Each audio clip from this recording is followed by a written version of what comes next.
Welcome to This Week in Heresy, Episode 19, What is Heathenry? With our guest, Ember Cooke, on location in Hayward, California. Hi, Ember. Welcome to This Week in Heresy. Hi, Gina. Thank you for having me.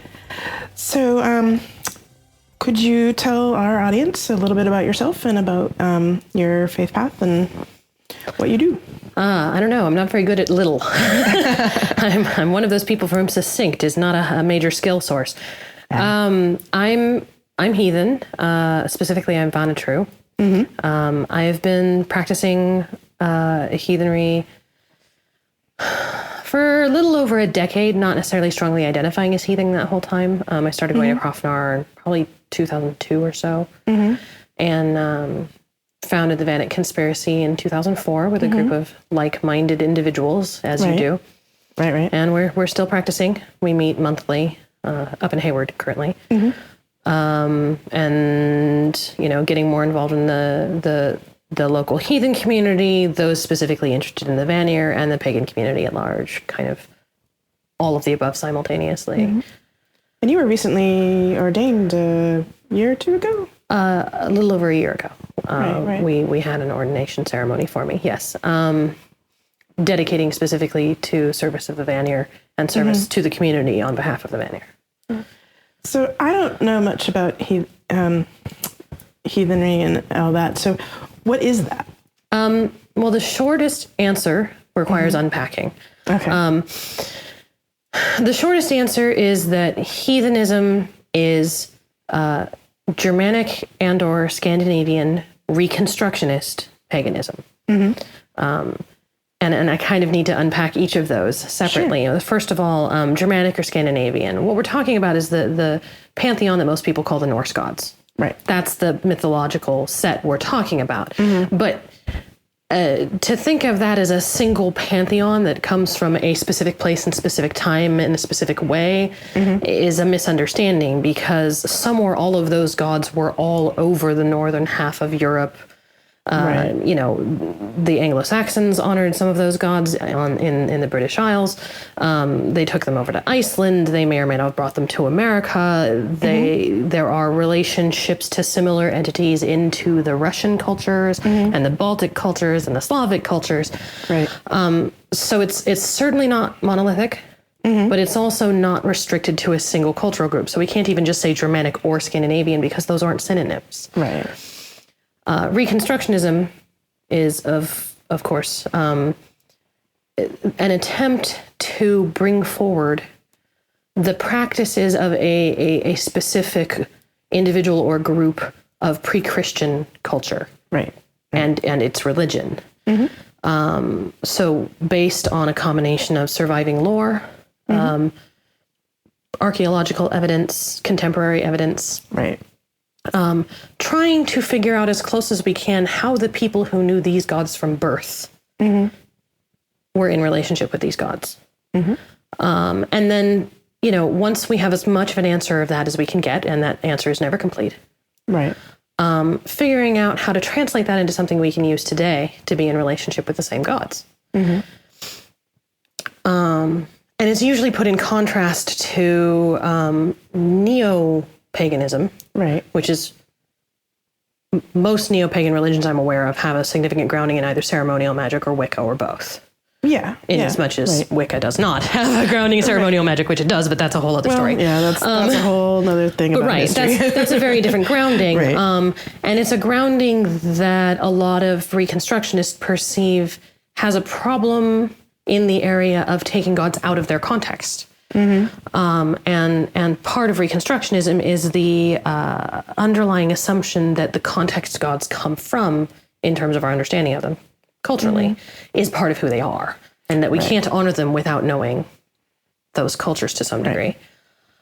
And then you get into this whole divide between Reconstructionism versus Reconstructionist inspired, where you get the people who are more deeply mystical, who are building their new traditions out of current direct experiences. Right. And maybe confirming them with the lore, maybe not, maybe modifying it based on when the Lord disagrees with them.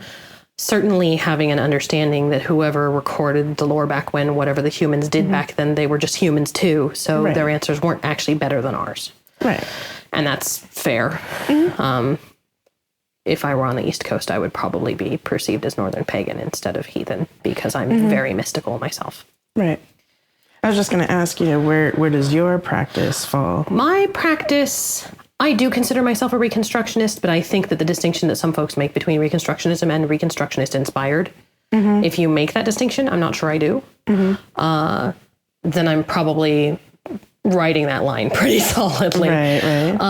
The thing is, out here, I find most folks are interested in the difference between gods in context, gods out of context, for lack of a better way. That's a very biased way of putting it, but I'm coming from the Reconstructionist side of that assertion. So, right. On the East Coast or some of the middle of the country, which is to say, when I talk to people online from those areas, they seem more concerned with the difference between Reconstructionism versus sort of mysticism, direct experience based. Are you grounding what you do in history or on your dreams and visions?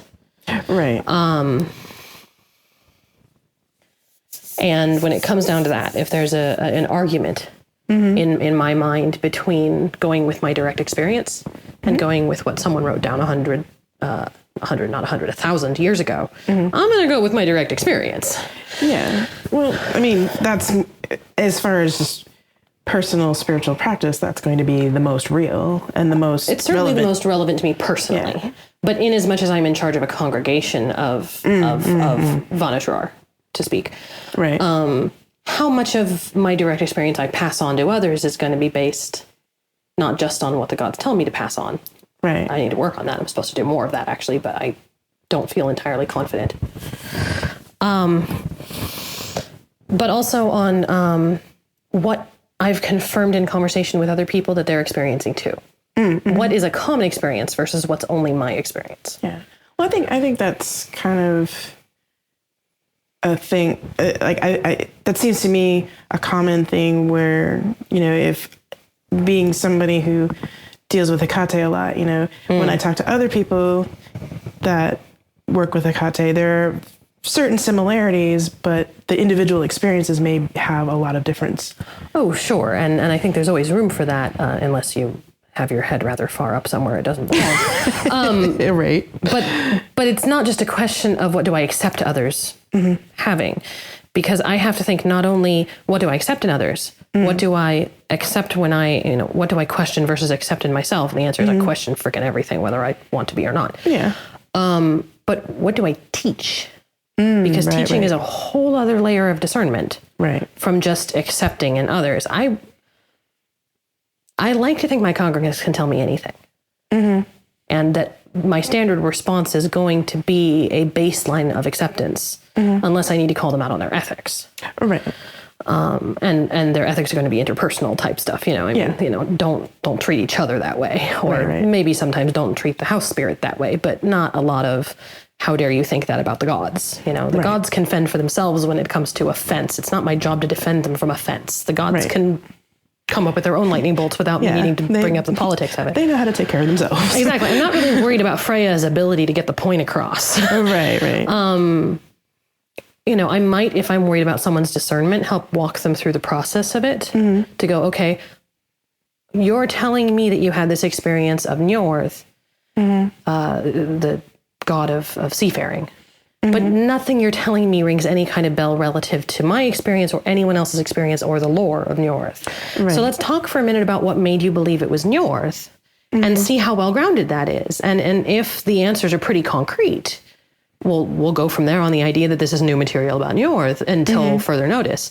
But if it's just a vague sense of maybe sort of I thought it might be, let's work on the possibility that there are other answers here that we might need to do some digging to find. Yeah. But that's never going to be condemning them for the experience they had. That's going to be, but that's not the same thing as saying I had the experience. Freya taught me this so that I would know, versus Freya taught me this so that I would spread the word. Right. And I guess there's a certain level of, okay, at what point is it acceptable to be a little bit evangelical, to take the Christian term, especially in a community that is very hesitant about evangelism. Or just like kind of nobody really wants to be told what to believe in the pagan community. And I'm fine with that attitude because I'm very much the same. So it's always in the, well, I can share indefinitely. Right. And so can you. But when the time comes for me to step up and be a teacher, the rules change. Right. And I have to get a lot more vigilant and a lot more, I want to say strenuous, but I think there's another word I'm missing here. Well, responsible. Well, responsible, but I'm trying to think of the word for vigorous, maybe. Rigorous. Rigorous. That's probably the word I wanted. Yeah. Vigorous. Who do I work with? Right. My criteria has to be a lot more rigorous for what constitutes real. Yeah. When I'm teaching other people a practice than when I'm running with it as a good hypothesis for my own. Right.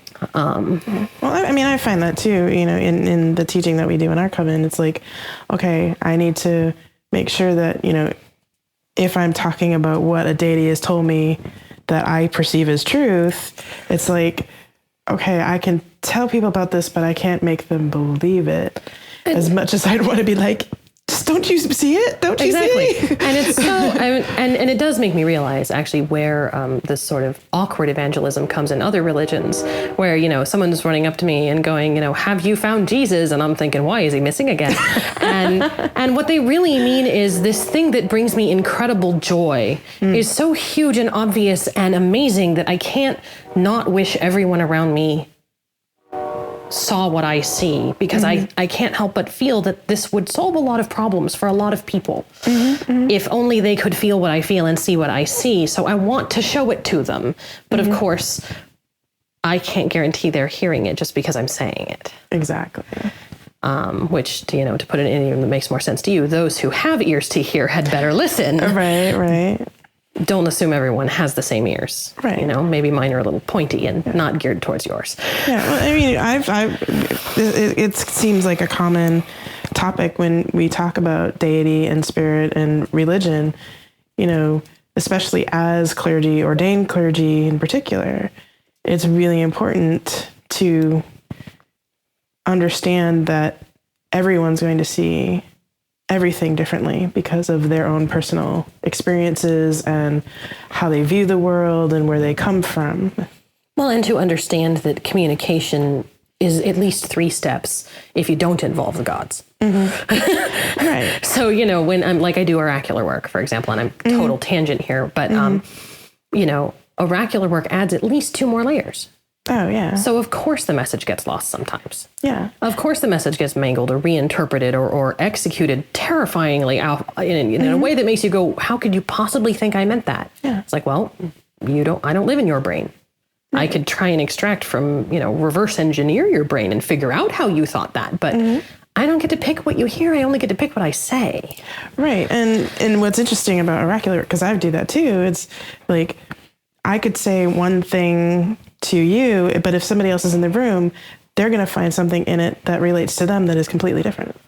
Yeah, well, and that can be very helpful when the gods are doing the frugal thing of putting words in your mouth that mean 5 things to 15 people, because they want all of those different layers of message to be conveyed simultaneously. And it's always very interesting to be on the sender end of that kind of experience. Yeah. Because and you're sitting there going, okay, I heard myself say blah, which made no sense to me at all. Yeah. And I have now had 5 different people come back to me to go, wow, that was so amazing. You clearly meant blah. And I'm like, I believe you. Yeah, I know. Sometimes I'm just kind of like, yeah, sure, that meant that. Yeah. But I know as an oracle, I am doing as a seer, I am doing my job correctly when the words that come out of my mouth mean nothing to me, and the querent still just all but falls on the floor with amazement at how precisely on that answer was. And that, I wouldn't say it happens every time. It happens just often enough to keep me doing the work. Right. Well, to bring that back to heathenry, what is heathenry? and religion in general, I'd say I didn't unpack paganism, but I'm guessing your audience has a pretty decent idea what paganism probably means. Yeah, and they could always email me and ask too. If they needed by I at least mean pre-Christian European religion. Right. And the reason I specify European, I'm making two distinctions. One, not continuous, and two, European. And the reason I make that distinction is that colonized cultures were accused of paganism for so long that while I might agree with, in the positive sense, that the word as we've reclaimed it applies to them, I am totally unwilling to tell them they have to accept that from me. Right. And I've had the same problem actually taking American Indian history and arts classes and talking to them about my religion. Because, of course, heathen is not a compliment in their world. Right. And they're like, what do you mean you're heathen? I'm like, and it comes to me, this is why the denomination of aSeidhkona is so often synonymized with heathenry. Is that the only collective term we have is this reclaimed word that means something completely different to outsiders. Right. And then each of the individual terms we have actually specify something a little more particular. Right. But sound more real to like government officials. So when I do like clergy work, I do clergy work all the time. When I do jail ministry specifically, I'm presented as either the Wiccan priestess, which is wrong, the pagan priestess, which is fine, or the aSeidhkona priestess, which is technically wrong, but they don't know why. And if they bother to take the time to ask me for a more specific answer, I will get into the spiel. I will. I am happy to explain to the extent that you actually want to know, but I'm not going to bore you with it. Right. And well, not on purpose. Right. So like the main jail reverend who works in Santa Clara, she and I have been working together off and on long enough now that she actually has a pretty detailed idea of what exactly I do and why I will serve people who aren't actually in my tradition because the pagan community is so diverse. Right. And the odds that if someone is a ceremonial magician looking for information on Crowley, even though I do nothing with Crowley, but I know who he is, which is more than she knows. So, I basically told her if at any time you are stumped, and you don't know, you've never heard of the religion, or they're asking after magic, or they're asking after this list of things. If they believe there's more than one God, and it isn't Hinduism, if they are asking after magic, if you're just frankly don't know what to do with them, run it past me. The odds that I have a guess that is more educated than yours, even if I've never interacted with that religion directly, or that I know someone to ask, are actually pretty high. It's one of the advantages of being involved in the highly intertangled fringe communities of the Bay Area. Yeah, that's true. So I've ended up serving, multiple kinds of Satanists. Right. A variety of people who really just wanted to learn magic. And then a fair variety of heathens and some Wiccans and other kinds of pagans. Right. Usually once or twice because it's jail, not prison. So. Right. And yeah, I have yet to run into a single actual Vanitruar in jail. We're a small enough subset of a small enough religious group that this is not entirely shocking. Right. But close enough. Whatever. So what are the differences? Because you've already mentioned aSeidhkona, and I think some people have heard of that. People are pretty sure. Most people, even most aSeidhkona, I know, think of aSeidhkona as synonymous with heathenry. Right. Which no one outside the North America would ever claim. Okay. The American word aSeidhkona with no actual accents on it is taken from the Icelandic, which is actually a longer word, is aSeidhkona, and I can't pronounce Icelandic to save my life, and I can't even spell it. And it involves at least two characters that aren't in the English alphabet. That basically means faith in the old gods, faith in the Aesir. But the thing is that the Aesir are only one pantheon out of at least 2, 3, maybe 4, depending on how you count gods or what you count as gods. Right. And as someone who is focused on the other pantheon that everyone does at least agree are gods, the Vanir, I'm not loyal to the Aesir. Right. I'm loyal to the Vanir. Now, that's not instead of being loyal to their allies, but it's like the difference between going home to your own house and going home to your friend's house. Just because you're welcome there doesn't mean you live there. Right. Most of the other denominations are aware they're denominations, but they wouldn't use that word. It's usually because they're specific organizations or trad lines based on a very particular way of practicing within the larger spectrum of heathenry. And the two different reasons for the narrowing of the scope. One is a modern lineage of someone came up with a very specific set of practices and taught it to a specific people in a specific way and wanted it be done that way, and the people who engage in it do it that way. Right.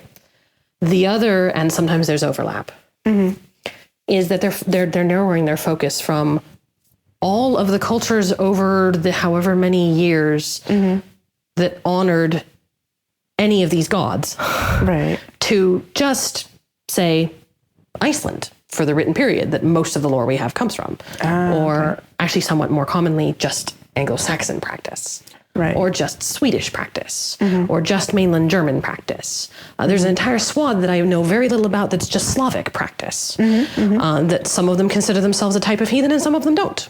Right. I got nothing. I know it's almost nothing. But the thing is that it is very easy to look at the Slavic gods and go, oh yeah, those are different names for the German gods. Well, that makes perfect sense. They're right next door to each other. Right.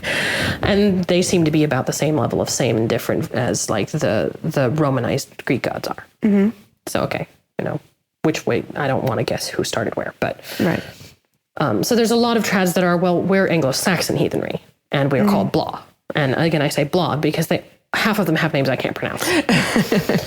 The other thing, though, is if you leave North America, because this is mostly North America I'm describing. If you leave North America, each country basically has its own, these are what the people who lived here for however long did before they were Christian. And those have specific names in each of those countries, most of which just translate to the old ways.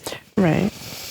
And I want to say, like, one of them is spelled Fornsaid, but I think it's actually Fornsaith or something like that. But again, with the I don't speak 6 different languages. Right.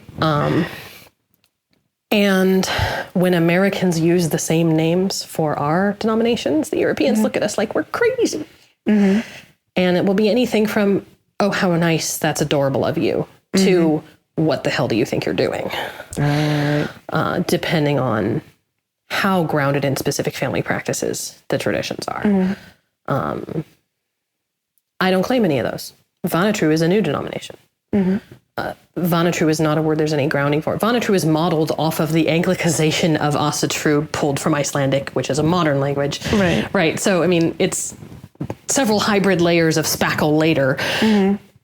It's a modern denomination focused on the Vanir. And I find a lot of us hearken back to a bizarre combination of Swedish and Anglo-Saxon with a lot of the Celtic sort of mixed back in. I don't know why.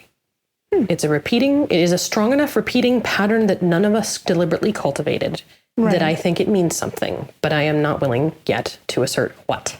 Yeah, I mean, it might be just something that, deity was like, hey, let's do this, and we have some pretty strong ideas about what it is, but I'm not willing to go on record about them yet. Let's just put it that way. Vanitru is a small enough denomination. There are only a handful of people who are openly talking about it in any kind of detail. I am one of them.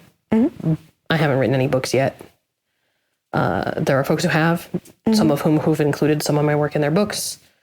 Some of them have gone on to other angles of practice. Some of them have gone on to look at the Vanir as a pre-Indo-European pantheon, and they're doing a level of reconstruction that is well beyond, it's much, much, much foggier material to try to reconstruct. I mean, you're not just reconstructing what the practices were like based on the stories. You're reconstructing what the ideas might have been like based on syllables changing in language. And it's a level of reconstruction I don't feel called to, but I'm also just daunted. I find daunting. I'm like, I don't even know how you're managing that, but more power to you. It's not my path. Yeah, that's that's a lot of hard work. I mean, doing that kind of study is no picnic. It's a lot of hard work no matter which way we do it, but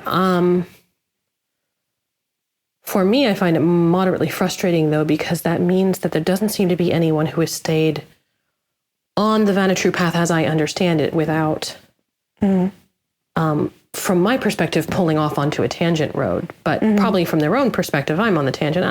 It doesn't really matter that much. In any case, there's been forks in the road.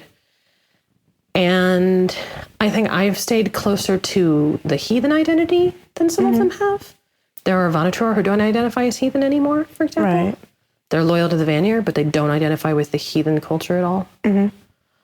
And so I'm kind of, part of the reason I'm starting to reach out more now, more publicly, just aside from feeling obliged to from the ordination. Right. Is I'm trying to see if there are other groups and other individuals out there beyond the Bay Area who are practicing Vanitru from an angle I recognize. Ah, okay. Because the only real common denominator between Vanitru are you honoring the gods we know as Vanir, Freyr, Freya, Njord, and their kin. Where who all you consider their kin is slightly variable. Like, we've got some really specific answers from the lore that we are very sure of. One or two answers everyone has agreed to because there are good arguments for it, and then miscellany. Right. For example, everyone pretty well agrees that Gurd and Skadi qualify as having married in. And that, Freya's daughters, Snoss and Gersemi, count, obviously, as Vanir because their mother is. And a lot of people agree with Hilda Ellis Davidson's argument for Nerthis being Njord's sort of lost sister, who isn't actually named in the Icelandic lore. We don't have mother. Freyr and Freya's mother is not named in the lore. Nerthis we've pieced together from, again, I said Hilda Ellis Davidson's very reasonable arguments that between her name being cognate to Njord, and the practices surrounding her being cognate to some of Freyr's practices, it is an extremely well accepted argument that the fourth in that set is Nerthis. From there, it's, well, okay, we know their servants' names who aren't necessarily Vanir, but they're in direct service, so that counts. We think that the Van part of this name over here might be an indication of the member of Vanir. Vana is the singular. Right. We think that the attributes of this goddess over here make her one of the family, and everybody has different criteria, and everybody has different experience. Right. And everybody has different arguments, but there's a handful of names that keep coming up, even though the argument for why differs. The one that I see everyone agree on, and no one is sure why, is Ullr. Everyone's like, no, Ullr's one of the Vanir, but I don't know why. Or Ullr's one of the Vanir, here's a non sequitur argument. Or Ullr's one of the Vanir, here's a perfectly reasonable argument that the guy over there happens to have a completely different argument. But everyone is very consistent about it. So finding all of the Vanir, when they're such a small known group, but we know they must have been a full group at some point in history. So the Pantheon is dependent on denomination then, because, when there's... Who counts as which gods? Yes. Yeah, because, a lot of people will think Asatru or, Norse gods and be like, Thor! Well, no, Thor is... Yes, I mean, Thor's unquestionably one of the Aesir. Odin, Thor, Tyr, Frigga.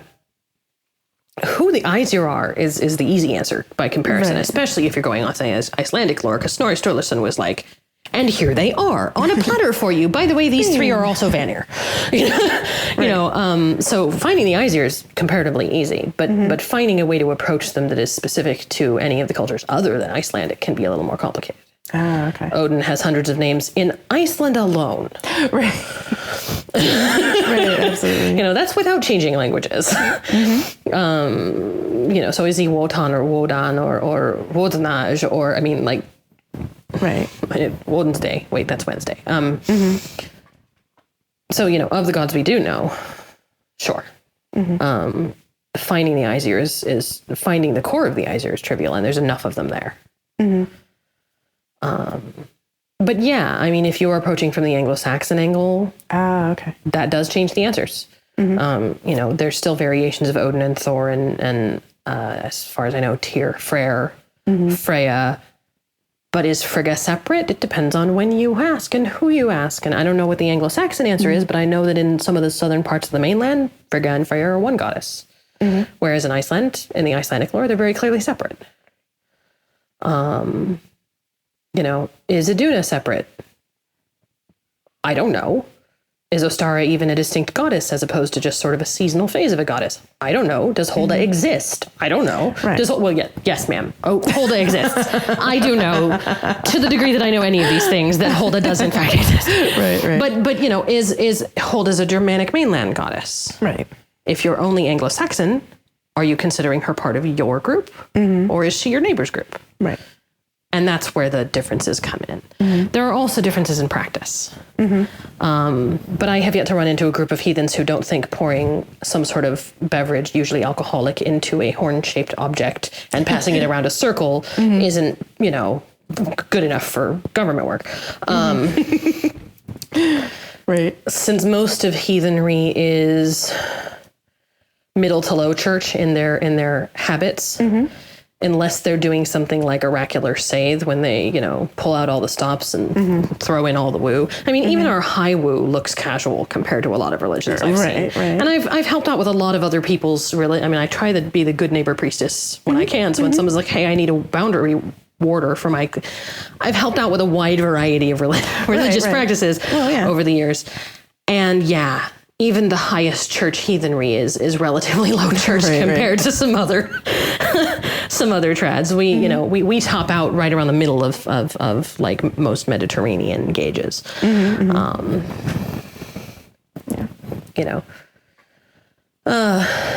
I would also say the Bay Area trads are much more strongly influenced by Diana, because Diana Paxson is local to us, so we all get to, she's she's not... Diana Paxson is considered a heathen elder by the majority of the heathen community in the world, as far as I know, although everybody is not equally happy about that because politics. Politics, gotta love it. If there are heathen elders that I recognize as heathen elders that I don't recognize as heathen elders I want to follow, that's fine. Yeah, well, I think that's true in pretty much every religion. Every religion of any considerable size is once you've got enough people for politics, you're going to start getting that. Yeah. But out here, she's ours. She's like, well, yes, but she's not just a big name pagan and a big name heathen. She's our big name heathen. So out here, we're all very strongly influenced by her. And she's, amongst other things, she's my Gythia priestess. So in as much as I have my congregation to whom I am a Gythia, but I still consider myself a member of Hrafnar, such that Diana is my Gythia. And for parts of my clergy training, she was my mentor. Yeah. So needless to say, I'm strongly influenced by her. Diana, like me, Episcopalian. When younger. Right. So we're kind of Episcopagan now. Of many that I've come across. Right. And out here in California, in the Bay Area, Episcopaganism is common. That level of, what I mean by that is that level and style of ritual sensibility. Yeah. The theology changes. The details of the structure certainly also change. Absolutely. But the level of sense of what constitutes sufficient ritual to hit that scratch. Yeah. I'm itching for some ritual, and as a very small child, the definition of ritual was settled by, middle church Episcopalians. So when I'm craving ritual, that's the level of ritual I'm craving. When it's like, oh, gotta pull out the candles. No, exactly. And I do, although most of my candle practice is actually Afro-diasporic influence, because I was also an active member of an Umbanda house for 7 years there. Got a good chunk of sort of technical training in mysticism and magic and stuff like that from an angle very different than you would get if you would come up through Wicca. It's very helpful, but not home. It's like going away to college for me. And that's a lot of it to me, is the Vanir are home. Lots of friends, lots of neighbors, the Vanir family. Right. And my personal practice reflects an understanding that that's the center of a much larger world. So I have a huge Vanir altar. Well, my Vanir altar is like 3 times the size of any of my other altars. Right. But I have altars for the aSeidhkona. I have altars for Orisha and Loa and the Celtic powers, and coming up on, there's going to be more Hellenic powers as I go at this rate. I don't know. I mean, pantheons periodically jump up and down on my head and go, you haven't paid enough attention to us yet. And I'm like, okay, there's only one of me, and there are literally hundreds, if not thousands, or even millions of you. Shush. One at a time. Yeah. One at a time, or at least one clump at a time. Right. Yeah, I've experienced that myself. It's like, okay, can you just one at a time, please? Okay, you Hecate first. I met Hecate once, and I was just like, pleased to meet you, ma'am. And she's like, oh, interesting. Okay, you're early. Come back later. And I'm like, no. Right. She's like, all right, fine. I'll come back later. I'm like, that's fine. Like, oh dear. I've wandered off, but yeah. Well, I think there's one of the things about heathenry that always comes up, and I know you're gonna be like, oh yeah, it's gonna go there. Yeah, I think you know where you're going. Is it's the racism. Is the racism issue, and you know, it seems like that's all that really people know of heathenry. So which I find in the general public. Because, well, yes, in the general public, especially if you mean not paganism. Yes. I mean, like I was on campus at Santa Clara in the campus ministry while I was working on my degree, and there were some guys in there who were there for some kind of a conference on prison ministry. For unrelated reason. They would just happen to be they were checking in before the meeting or after the meeting or between meetings. I don't know. I wasn't involved in that part. But I overhear this and I'm like, oh, prison ministry. That's fascinating. I do some amount in jail ministry, but I don't know what it looks like from the Christian perspective. And they're like, you're not Christian. What are you? And I, explain in context, well, I'm heathen. You would know it is also true. And their immediate response was, aren't those the racists? And I'm like, I knew you were going to say that. Right. And the answer is, yeah, some of them are. Some of them are. I knew a guy in one of my classes who was actually basically a recovered.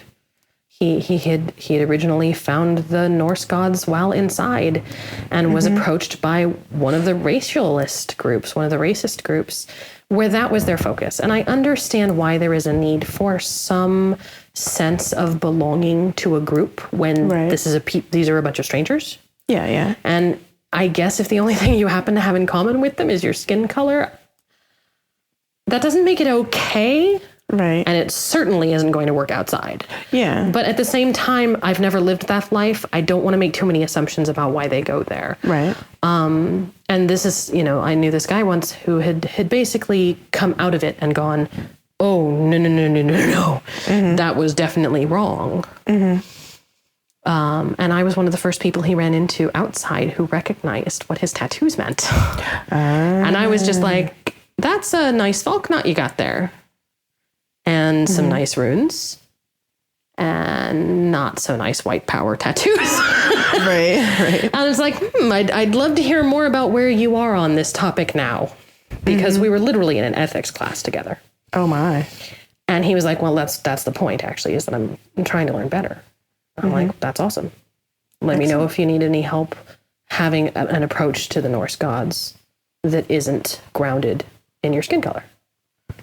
Because if anything, that's why I'm here relative to people who are inside. Right. Is to make sure they have access to a path to the gods that is not a path that goes through their skin. Right. Or necessarily their blood. Why is that what people know? Because people always know the worst. Why is the Westboro Baptist Church what a lot of people think Christianity is? Because the Westboro Baptist Church is full of loudmouth assholes. Right. And they're the ones that are really easy to spot on the news. Yeah. Well, and I think there's also the Hollywoodization of it as well. Yeah, it's easy to sensationalize. When you want something bad to say about somebody, you go for the obvious. Right. But it absolutely is a real concern. There's also, there's three different problems here. Not three different problems, three different layers. Right. There's the layer that is the really overtly hate-oriented racialist groups who consider Christianity too Jewish. And their anti-Semitism goes so deep that they won't even be Abrahamic. Right. And so they identify with the powerful gods of white people because yay whiteness. Yeah. And they might find heathenry through that. There's the other end of heathens who are like, no, dude, that's completely wrong. No matter how you look at it, our gods have nothing to do with caring about what you look like or who you're descended from per se. Right. And that's not what this is about, no matter how you look at it. And Odin was a wanderer willing to travel the entire world and make allies wherever he found them. For example. Right. You tell Odin not to hang out in other countries and make friends. good luck with that. Right. But there's actually an uncomfortable middle ground that a lot of people actually occupy, that a lot of the liberal, moderate heathens don't want to acknowledge are still a problem. Right. There's conservative heathens who really are in it for the religious aspect, but are still identifying so strongly with it as ancestral that they aren't just saying, I feel called through my ancestry. They're saying ancestry is the only way to be called. Right. And some of them from there also go on to assume that they can tell by looking at you what your ancestry is, which is also not true. Right. To say it as kindly as I can. Right. There's a tiny subset of the in-between folks who do believe ancestry is the only way to be called, but acknowledge that you can't tell by looking what a person's ancestry is. Right. And basically say, if a person tells me they're called, I believe them. I'm not going to test their ancestry. Yeah, you're not going to be sitting there. Right, I'm not going to sit there going, you, me, 23 and me, let's go, Right. Yeah, that, and I'm still not comfortable with that because I honestly do not believe ancestry is the only way to be called. Well, it's like saying you can only be a witch if you're made from another witch, and that kind of what I would consider the quote unquote fundamentalist thinking. Yeah, but I think that it's a different. Is it different because of the race factor? Then? No. I don't think the race factor is why it's different. I think the innateness versus acquiredness is what the difference is. All right. It's still possible to acquire initiation you don't already have. Yeah. It is not still possible to acquire ancestry you don't already have. Yes. One of those is saying certain kinds of people just aren't our kind. The other is saying these are the steps to go through to be identified with this group. Right. Those are very different statements. That's true. Now, I do think it's overreaching to say this open-ended word that happens to apply to our group is not allowed to apply to any other group, no matter how strongly they've been using it. I appreciate, for example, that Haitian voodooistants acknowledge that just because this is how Haitian voodooistant lineages function, that is not how all voodoo works. Right? And they will say, you were not initiated in Haiti, you are not a Haitian voodooistant. And I can say, you're right. And that is very different than telling me you were not initiated in Haiti, you have no right to honor the Loa, for example, which is what the more racialist heathens are trying to say. Okay. What bothers me is the ones who are like, no, if they're racist, they're not heathen, and therefore not our problem to deal with. I was like, no. You know what? You don't get to say that their self-identity is not our problem. Right. You don't get to say that because hate is not a heathen value, and it isn't, that therefore anyone who has hate can't be heathen. Right. Because that's not going to actually be true in practice. Yeah. You have to actually work towards making it that way.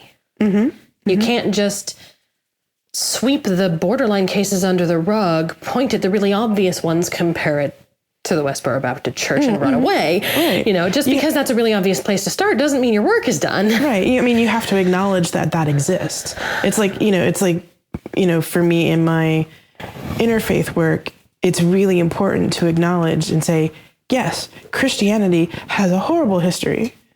And, I acknowledge this and I am sorry for that history. Like, that's part of my And part of what I want to point out at that point is humanity has a horrible history. That's true. While I do not want to use that as a way of pulling the focus off of disadvantaged groups that need the attention. Right. I do want to use it as a way of pointing out that we are no group of humans that has existed for any significant length of time has much of a high horse to climb up on. Absolutely. Because as far as I can tell, as a group committing atrocities against another group, if you haven't done it yet, it's because your group hasn't existed long enough. Right. Because that's what humans seem to do when left, unchecked. Right. And I love my gods, but there's only so much checking they can do without our cooperation. So, Right. Short of burning it all down and starting over, which more than one tradition claims may happen if we don't cut it out. Right. Other traditions claim it'll happen whether we cut it out or not. Right. We should chat sometime about eschatology, but not right now. Oh yes. That's a whole nother episode, I think. Plus, I mean, I can't honor gods as violent as the gods of Norse mythology. I can't look at that and go, yeah, we're talking about a gods whose oldest story is of going to war with each other. And not acknowledge that that's because there is something deeply fundamental in the human, is the capacity for violence. And a tendency to define the world in terms of in and guard and Utgard, insiders and outsiders, our space and everywhere else. Yeah. And I know that there's a very large degree to which modern humans are constantly striving to make the world include the 1,000 or so people they can handle caring about personally. Right. And everyone else being disposable. Right. Because we are not evolved, if you'll pardon my delving into questionable science, we are not evolved to track billions as our own. Right. Not on any concrete level. Right. So one way or another, we are always trying to figure out where to draw the line at who is us And who is them. and who is not. And the definition of not us is inevitably them. Well, I was talking to somebody before, my mentor has always told me, the one thing that's really stuck with me from my mentor is she says the margins always have margins. Even the margins have margins. Oh, yes, absolutely. And, as humans, we're good at doing that. We're very good at doing that. No, absolutely. And one of the things to talk about in justice work is, right, you offer a hand out and a word in, right? You go, you're further out on the margin than I am. Here, let me help you. Right. You're closer to center than I am. Here, let me tell you what's going on. Right. And it needs to always be and it needs to always be help out, word in, because if you're trying to hand down word to people who are more marginalized than you are, you're doing it wrong. Yeah. Yeah. Especially if you're just trying to hand out something and not understanding what's going on or what their story is, or that's pretty much exactly the point. Yeah. But yeah, I do think that's also why one of the common streaks in mysticism the world over, including, in my opinion, in heathenry, is expanding your capacity to respect and love and appreciate and compassion. One of the things that distinguishes the Vanir, that is one of the things that people who are called to them are often very attracted to, is that Freyr is the Lord of Frith. That's social harmony, behaving towards one another in good faith. It does not mean social harmony in the sense of gloss it over. Right. It means social harmony in the sense of treating each other well, doing what is right by each other. Long-term and larger scale social harmony may require uncomfortable interactions on the smaller scale of calling each other out on stuff that's not going to work. Yeah. Social harmony is not sucking it up and taking it when someone abuses you, because that's not actually harmonious. Exactly. That's allowing it to perpetuate. Well, it's like a lot when people really confuse compassion and love, where especially if they think that love equates to passion. Right. Or love and compassion have to be one and the same, where compassion isn't always nice. Yeah, love isn't either, though. But yes. Yeah, well, yeah. Which brings me to the other half, by the way, of Freya as a goddess of love. Freya is a god of Frith and Freya is a god of love. Right. Very much bring home for the people who are focused on them the need to expand our capacity for those things. Right. Well, people seem to really narrowly define, what is harmony, what is love. What is honor? Yeah. There's a word. Yeah. And what is compassion even? What is that? Compassion without wisdom is foolish. Wisdom without compassion is cruel. It's a Buddhist quote. Yeah. I don't remember who said it. I remember. It might be the Dalai Lama for all I know. Yeah, I don't remember, but it's one of my favorites, actually. You'd think I would retain who said it. I pick up little good quotes like that are good things for me to remember. Right. And I don't really care. I care where they're from in terms of honoring that. I don't care where they're from in the sense of thinking only some places are good to learn from. Right. Absolutely. And that arguably is very Odinic of me. Actually, you asked about misconceptions earlier, I think. Yeah. One of the misconceptions I hear people talk about on the web but have not run into very often myself is that Vanir in places outside the Bay Area are needled for focusing on the Vanir on the assumption that is somehow disloyal to the aSeidhkona as their allies. Vallies. I'm not really sure what that means. As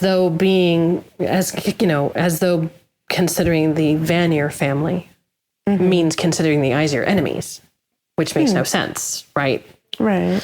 Well, in the general idea of any, talking to deities, and if you are trying to be with the deities, it doesn't seem like it would make sense to say that they're going to be always clashing with each other. Well, I think, especially since the war has been over since humanity. The Vanir and the aSeidhkona are allies, and the way the Icelandic lore puts it is basically as though the Vanir were absorbed into the aSeidhkona. What it actually is that a handful of specific Vanir were absorbed into the aSeidhkona. Sort of. They were adopted by. They were hostages too, actually. But ultimately, they were adopted by the aSeidhkona as a way of cementing that alliance. And then we never hear about the rest of their tribe again, because the lore is from the perspective of the children of the aSeidhkona, which is fine. But that doesn't mean there are no children of the Vanir. Right. And it doesn't mean that people who happen to be children of the Vanir now, who are focused on their own gods, don't still consider the aSeidhkona their allies today. Right. It's just the difference between my gods and my best friend's gods, but I think because today we have such a diversity we have a secular idea about what religious diversity means. Yeah. And we don't extend the idea that the gods of my friends are my friends. The way we do extend the idea that the gods of my family are my family. Well, I think that stems from the Abrahamic history, especially in the U.S. Because, Absolutely. It's like, my God is the only God.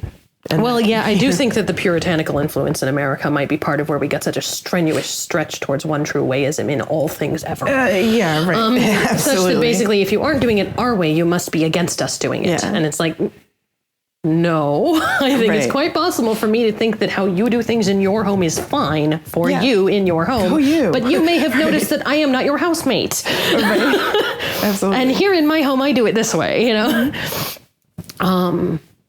There are some Vanir who got out of having a chip on their shoulder about one or more of the aSeidhkona, but still identifying strongly with Heathenry. It happens. I actually identified as Vanir before I started having problems with Odin, and I have since mostly, but not entirely, resolved my issues with Odin. But at no point did I go, aSeidhkona suck, Right. There was, however, a long period of time, and the Vanic Conspiracy was founded to create a safer space for people focused on the Vanir, to focus on the Vanir as an identity. When previously all of the space we had access to belonged to aSeidhkona. Right. And it was like, it's not that we have a problem with the aSeidhkona. It's that we want space in which to be Vanir as Vanir, Vanir on their own terms. Right. And part of my brain thinks that's, a bunch of privileged kids looking for an opportunity to be the minority, which strikes me as a little strange, but how American culture cultivates a little bit of that. Yeah. And that, there is a certain degree to which, we move through a world where everybody thinks they're the one at a disadvantage, no matter how how privileged they are. Right. But part of me thinks that a group of people with so much social activism should have understood that one on the first try. Should have understood the need for the smaller group to need designated space in order to not just be automatically reabsorbed into the larger group whenever they get near enough to it, like 2 water droplets. Right. Right. Well, if that's having community to cement an identity is always helpful. I mean, it's nice and it's wonderful to be able to explore that an identity with other people. And the VC would never have gotten this far if there weren't a critical mass of us. Yeah. Even though at this point, I think there's only 2 or 3 of the core members from when we started, other than me, still involved. And on a regular basis, I'm actually, I think, the only founding member still unequivocally involved. Hillary's been around the whole time, but she's hasn't been able to attend as much lately. Right. And, Kara was there in the beginning and disappeared for a while and came back, and now she's about to leave again. And for the most part, we've had otherwise, we've got quite a few members who have been there a good long time. Mm-hmm. But that founding group almost completely dissolved. Wow. Yeah, that's another story for a long time. But I've been through something similar myself. So. Well, there were a few meetings where it was me and one other person. There was one meeting that literally no one came. Wow. And part of my commitment to the Vanir was, if I am the only one there, I'm still hosting a meeting. Mm-hmm. A meeting will happen. And if no other way presents itself to cause the meeting to happen, it will be because I had one. Mm-hmm. These days there's enough of folks who are regular and people willing to step up to run meetings and whatnot that it is possible for the meeting to happen without me. Mm-hmm. And I don't catch any flack from them about needing to also do my own thing per se. Right. But that took a while to get to. At first, it was very much, you're the one who committed to this. Mm-hmm. There's several people who said they were up for it, but you're the one who committed to it. Yeah. Therefore, if all else fails, you're the one who's on the line for it. Right. And I'm like, I accept that, because that's what I accepted. Yeah. There was a good, solid group of people there who were up for making it go with me, but I'm the one who took on the commitment. Right. And that's, and that's kind of the solid part of teaching as well, is like, you hope, at least I know for me, I hope that I teach them well enough that if I was sick in the hospital or something, the coven meeting can still go on. Well, that kind of thing. One of the advantages of how casual heathenry tends to be in structure is that it's pretty easy for anyone to pick up a meeting and run with it, because all you really have to do is go, okay, we're here to talk about the gods, and here's a horn. You know what I mean? Right. It's not like it requires a lot of technical knowledge and experience to run a basic meeting, especially since we're actually fine with the meting just being a social gathering if it needs to. Yeah. Well, we do periodically. Periodically, we're like, okay, that fell through. We're having a social, as long as we still gather, basically. Yeah. But I am actually at the beginning, just figuring out what it means to be teaching my particular way of doing things to my students, the people who will be ordained after me. And I'm calling the particular way of practicing Redwood Vanitru to acknowledge a combination of Vanitru being the focus, but Redwood for it being a very local idea of what Vanitru is. Right. Very specific to here and me and now. Not in the sense that it doesn't involve a bunch of other people's ideas, because of course I am a sponge. Right. But because I want to acknowledge that locus is a huge factor in religion. And I'm only just getting going on this of trying to put together, there's going to be a kindred that is the sort of the tight-knit work group. Right. And the Vanic Conspiracy will continue to be the open group it is that anyone interested in the Vanir is welcome to attend. Right. But what we've been building in the Vanic Conspiracy is what I have so far of Redwood Vanitru. Mm-hmm.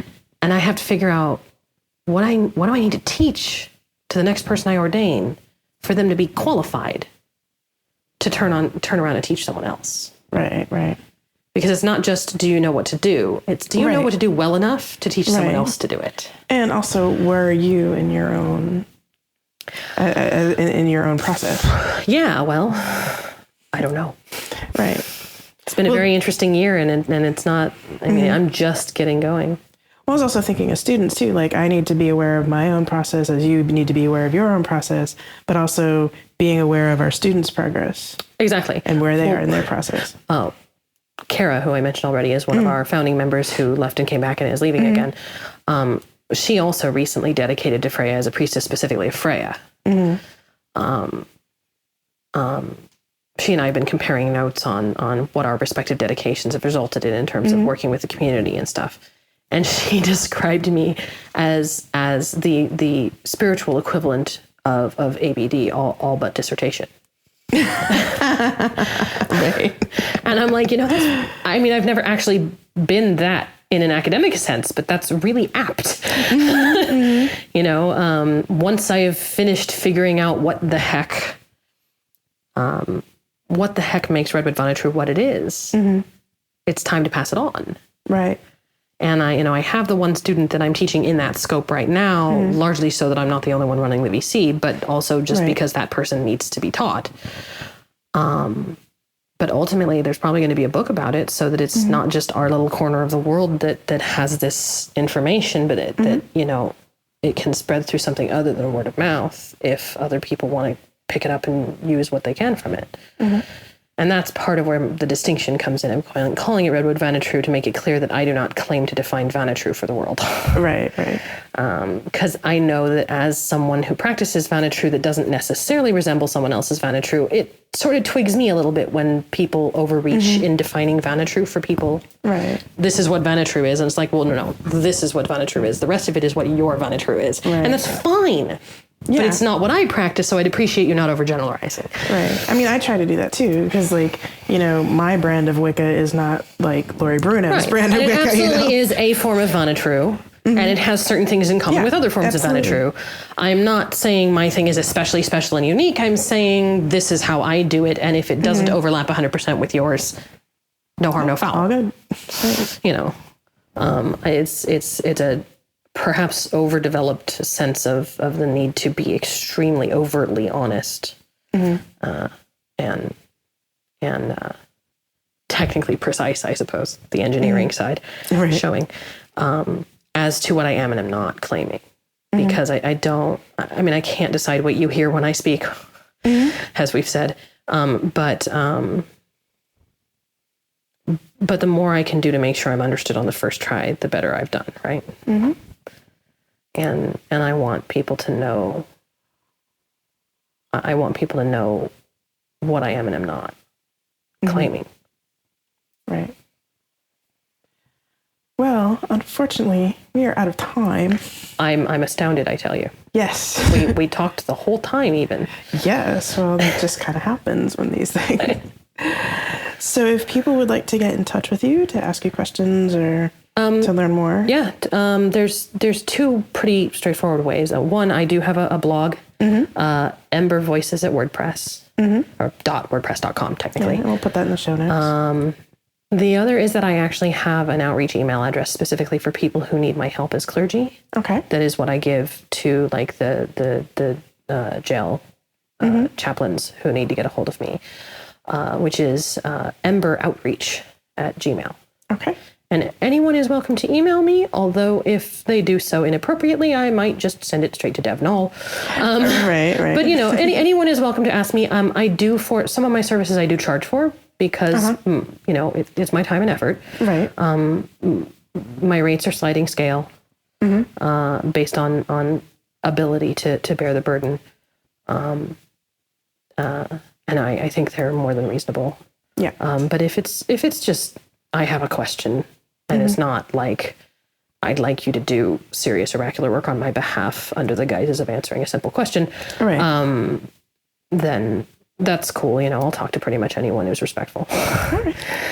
Excellent. Well, we'll put all that in the show notes, and so that way people can easily access it. And you know, if I get any questions in the blog, I will forward them to you. You can definitely forward them to me. And if you email me when you make the post, then I can track the post myself and absolutely answer any questions there. Although obviously I'd love to encourage people to actually come look at my blog. Yeah, right. But you know, whatever works is fine with me. All right. Well, thank you very much. Thank you. All right.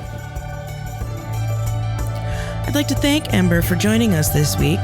As always, if you have comments, questions, or would like to read the show notes, you can go to thisweekinheresy.com. There, you can also subscribe to the show via iTunes or the Stitcher app, join our forums, or follow us on Twitter at TWIH Podcast. Thank you very much for listening, and we'll see you next time.